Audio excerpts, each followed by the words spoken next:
Okay, so we're going to continue just to work through some more polynomial long division examples here. And what we're going to see now is what happens when we're missing a term. So as you can see here, we have 3x cubed plus x minus 3. Do you notice how we don't have any x squared term here? Well, it's really important that when we're doing our polynomial long division, that we kind of account for that fact. So let's zoom in here and let's see what we can do. So let's begin by just writing down what we have. And now here comes the important part. I'm going to write I have 3x cubed, but now this is where I'm missing one. I'm missing my x squared term here. So I'm actually going to put in plus 0x squared.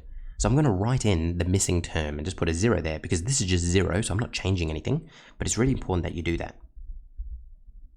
Okay, now that I've done that, let's do the polynomial long division. So this times what is this? It's going to be 3x squared. Then I'm going to multiply down. This will be 3x cubed. I'll multiply this by this to get negative 6x squared. I will then minus. This will go to 0. This will be 6x squared because a negative and a negative make a positive. Then I carry down the next term. Then I start again. X times what is 6x squared? It's going to be plus 6x. I then go 6x times x is 6x squared. 6x times negative 2 is negative 12x. I put my brackets, I subtract, this goes to 0 as it should, and then this will end up being 13x. Because a negative and a negative make a positive, so it's going to be 13x. The next thing that I'm going to do here is go x, oh sorry, I have to carry down this one, don't forget that step. Okay, so now that I've done that, the next thing that I'm going to do is say, well, x times what is 13x? Well, it's going to be plus 13 because 13 plus x is 13x. 13 times 2 is going to be minus 26. Then I'm going to subtract. This is going to end up becoming a positive, so it's going to be positive 23 here.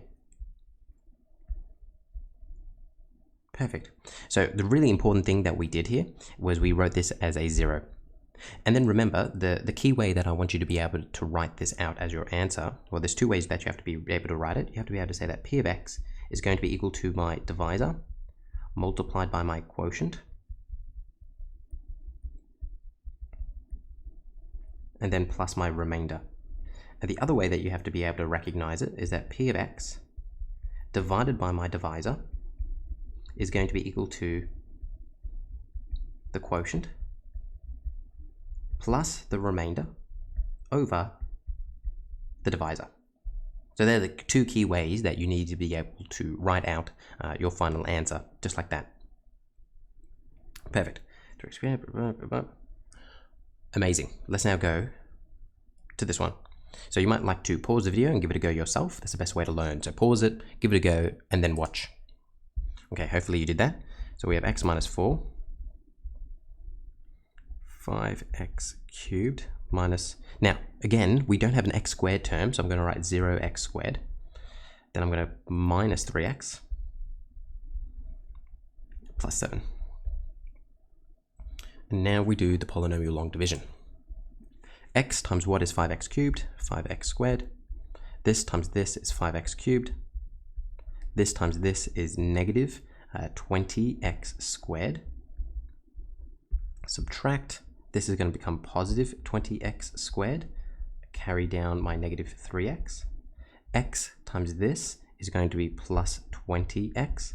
20x times x is 20x squared. 20x times this is going to be, well, what's 20 times 4? It's going to be 80x. Negative 80x. Then this minus. This will go to 0. This will become, oh, if my pen wants to work with me, this will become a plus 80, so it'll be 77x. Okay, now things are going to get interesting here. We get some ugly numbers here. I carry down my 7. X times 77x is going to be, well, x times what is 77x? It's going to be plus 77. And then I'm going to go 77 times x is 77x.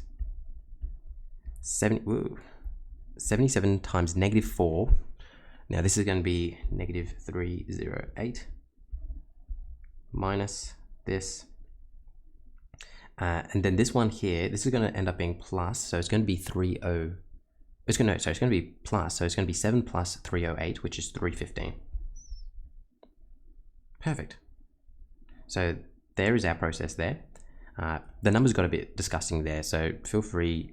Like, I don't think you'd ever come across numbers that yuck, but if you did, just kind of use your shorthand maths in order to do it. Let's now write down what our answer would be. So our dividend is going to be equal to the divisor multiplied by the quotient